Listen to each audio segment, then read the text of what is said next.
ओम नमः शिवाय। शिवजी सदा सहाय। ओम नमः शिवाय। गुरुजी सदा सहाय। उमा संहिता का अध्याय 48।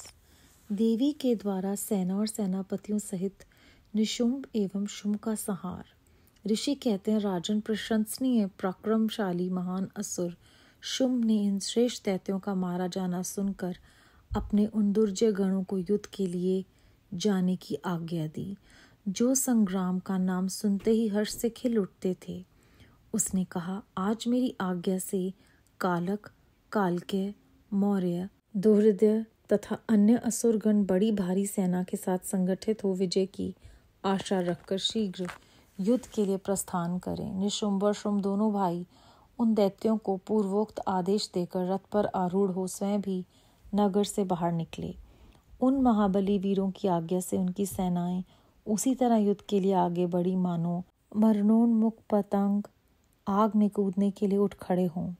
उस समय असुर राज ने युद्ध स्थल में मृदंग, मर्दल, भेरी, ढिढिम, झांझ और ढोल आदि बाजे बजवाए। उन जुझाऊ बाजों की आवाज सुनकर युद्ध प्रेमी वीर हर्ष एवं उत्साह से भर गए, परंतु जिन्हें अपने प्राण ही अधिक प्यारे थे वे उस रणभूमि से भाग चले। युद्ध संबंधी वस्त्रों तथा कवच आदि से आच्छादित अंग वाले वे योद्धा विजय की अभिलाषा से अस्त्र शस्त्र धारण किए युद्ध स्थल में आ पहुंचे। कितने ही सैनिक हाथियों पर सवार थे, बहुत से दैत्य घोड़ों की पीठ पर बैठे थे और अन्य असुर रथों पर चढ़कर जा रहे थे। उस समय उन्हें अपने पराये की पहचान नहीं होती थी। उन्होंने असुरराज के साथ सम्रांगण में पहुंचकर सब ओर से युद्ध आरंभ कर दिया। बारंबार शतखनी अर्थात तोप की आवाज होने लगी, जिसे सुनकर देवता कांप उठे। धूल और धुएं से आकाश में महान अंधकार छा गया। सूर्य का रथ नहीं दिखाई देता था। अत्यंत अभिमानी करोड़ों पैदल योद्धा विजय की अभिलाषा लिए युद्ध स्थल में आकर डट गए थे। घुड़सवार, हाथी सवार तथा अन्य रथारूढ़ असुर भी बड़ी प्रसन्नता के साथ करोड़ों की संख्या में वहां आए थे। उस महासमर में काले पर्वतों के समान विशाल मदमद गजराज जोर जोर से चिंगाड़ रहे थे। छोटे छोटे शैल शिखरों के समान ऊंच भी अपने गले से गलगल ध्वनि का विस्तार करने लगे। अच्छी भूमि में उत्पन्न हुए घोड़े गले में विशाल कंठाहार धारण किए जोर जोर से हिनहिना रहे थे। वे अनेक प्रकार की चालें जानते थे और हाथियों के मस्तक पर पैर रखते हुए आकाश मार्ग से पक्षियों की भांति उड़ जाते थे।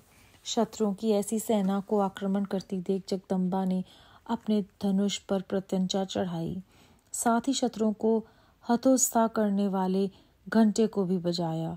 ये देख सिंह भी अपनी गर्दन और मस्तक के केशों को कांपाता हुआ जोर जोर से गर्जना करने लगा। उस समय हिमालय पर्वत पर खड़ी हुई रमणीय आभूषणों और अस्त्रों से सुशोभित शिवा देवी की ओर देखकर निशुंभ विलासिनी रमणियों के मनोभाव को समझने में निपुण पुरुष की भांति सरसवाणी में बोला, महेश्वरी, तुम जैसी सुंदरियों के रमणीय शरीर पर मालती के फूल का एक दल भी डाल दिया जाए तो वह व्यथा उत्पन्न कर देता है। ऐसे मनोहर शरीर से तुम विकराल युद्ध का विस्तार कैसे कर रही हो? ये बात कहकर वह महान असुर चुप हो गया। तब चंडिका देवी ने कहा, मूढ़ असुर, व्यर्थ की बातें क्यों बकता है? युद्ध कर, अन्यथा पाताल को चला जा।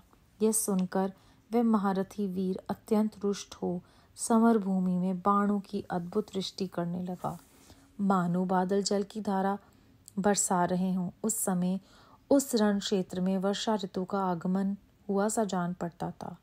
मद से उद्यत हुआ वह असुर तीखे बाण, शूल, फरसे, बिंदीपाल, परीद, धनुष, कुशुंडी, प्रास, शुरूप तथा बड़ी बड़ी तलवारों से युद्ध करने लगा। काले पर्वतों के समान बड़े बड़े गजराज कुंभ स्थल विदीर्ण हो जाने के कारण सम्रांगण में चक्कर काटने लगे। उनकी पीठ पर फहराती हुई शुंभ निशुंभ की पताकाएं जो उड़ती हुई बालकाओं बगुलों की पंक्तियों के समान श्वेत दिखाई देती थी, अपने स्थान से खंडित होकर नीचे गिरने लगी।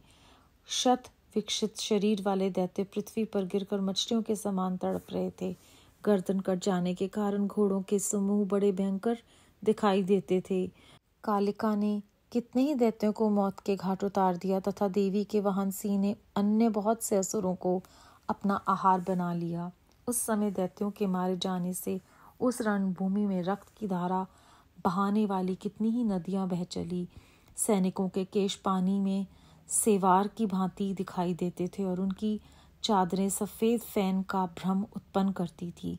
इस तरह घोर युद्ध होना तथा राक्षसों का महान संहार हो जाने के पश्चात देवी अंबिका ने विष में भुजे हुए तीखे बाणों द्वारा निशुंभ को मारकर धराशायी कर दिया। अपने असीम शक्तिशाली छोटे भाई के मारे जाने पर शुंभ रोष से भर गया और रथ पर बैठकर 8 भुजाओं से युक्त हो महेश्वर प्रिया अंबिका के पास गया। उसने जोर जोर से शंख बजाया और शत्रुओं का दमन करने वाले धनुष्य की दुस्सह टंकार ध्वनि की तथा देवी का सिंह भी अपने आयालों को हिलाता हुआ दहाड़ने लगा। इन 3 प्रकार की ध्वनियों से आकाश मंडल गूंज उठा। तदनंतर जगदम्बा ने अट्टहास किया जिससे समस्त असुर संत्रस्त हो उठे। जब देवी ने शुंभ से कहा कि तुम युद्ध में स्थिरता पूर्वक खड़े रहो, तब देवता बोल उठे, जय हो जगदम्बा की। इस समय दैत्यराज शुंभ ने बड़ी भारी शक्ति छोड़ी जिसकी शिखा से आग की ज्वाला निकल रही थी, परंतु देवी ने एक उल्का के द्वारा उसे मार गिराया। शुंभ के चलाए हुए बाणों के देवी ने और देवी के चलाए हुए बाणों के शुंभ ने सहस्त्रों टुकड़े कर दिए। तत्पश्चात चंडिका ने त्रिशूल उठाकर उस महान असुर पर आघात किया। त्रिशूल की चोट से मूर्छित हो वह इंद्र के द्वारा पंख काट दिए जाने पर गिरने वाले पर्वत की भांति आकाश, पृथ्वी तथा समुद्र को कंपित करता हुआ धरती पर गिर पड़ा। तदनंतर शूल के आघात से होने वाली व्यथा को सहकर उस महाबली असुर ने 10,000 बाहें धारण कर ली और देवताओं का विनाश करने में समर्थ चक्रों द्वारा सिंह सहित महेश्वरी शिवा पर आघात करना आरंभ किया। उसके चलाए हुए चक्रों को खेल खेल में ही विधीन करके देवी ने त्रिशूल उठाया और उस असुर पर घातक प्रहार किया। शिवा के लोक पावन पाणी पंकज से मृत्यु को प्राप्त होकर वह दोनों असुर परम पद के भागी हुए। उस पराक्रमी निशुंभ और भयानक बलशाली शुंभ के मारे जाने पर समस्त दैत्य पाताल में घुस गए। अन्य बहुत से असुरों को काली और सिंह आदि ने खा लिया तथा शेष दैत्य भय से व्याकुल हो 10 दिशाओं में भाग गए। नदियों का जल स्वच्छ हो गया, वे ठीक मार्ग से बहने लगी। मंद मंद वायु बहने लगी जिसका स्पर्श सुखद प्रतीत होता था। आकाश निर्मल हो गया। देवताओं और महर्षियों ने फिर यज्ञ यागादि आरंभ कर दिए। इंद्र आदि सब देवता सुखी हो गए।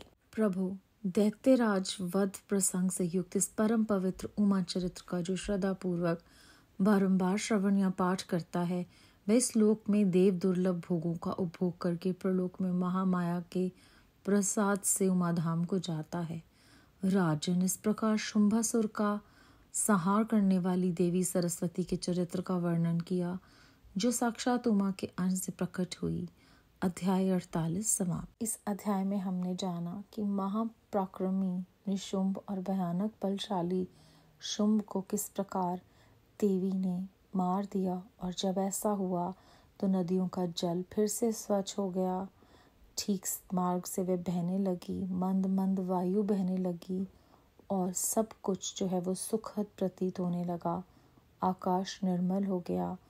देवताओं और ब्रह्म ऋषियों ने फिर से धार्मिक कार्य यज्ञ आदि प्रारंभ कर दिए करने और सभी देवता जो हैं वो सुखी हो गए।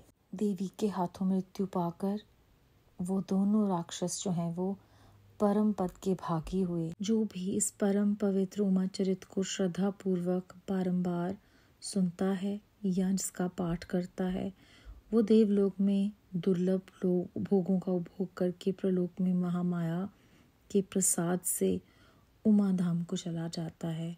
बेअंत शुक्राना गुरुजी महाराज, बेअंत शुक्राना। ओम नमः शिवाय। शिवजी सदा सहाय। ओम नमः शिवाय। गुरुजी सदा सहाय।